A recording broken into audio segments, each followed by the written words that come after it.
Welcome to Xenon 2 by the Bitmap Brothers.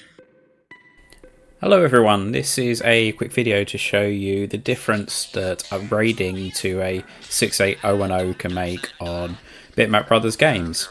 So here we have my Commodore CDTV and it's running a 68000 CPU in the top and a 68010 CPU in the bottom.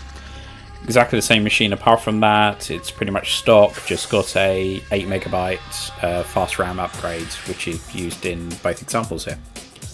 Now you can see almost straight away during the intro that there's a little bit of lag, but I actually want to show you a little bit of gameplay footage, particularly when there's a lot of sprites on the screen. You can really see the difference this makes. I believe this is due to the tight loops that are used during Bitmap Brothers games.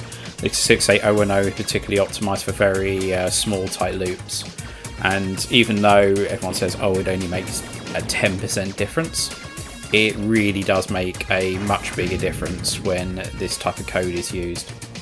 So there we have it. Thank you very much.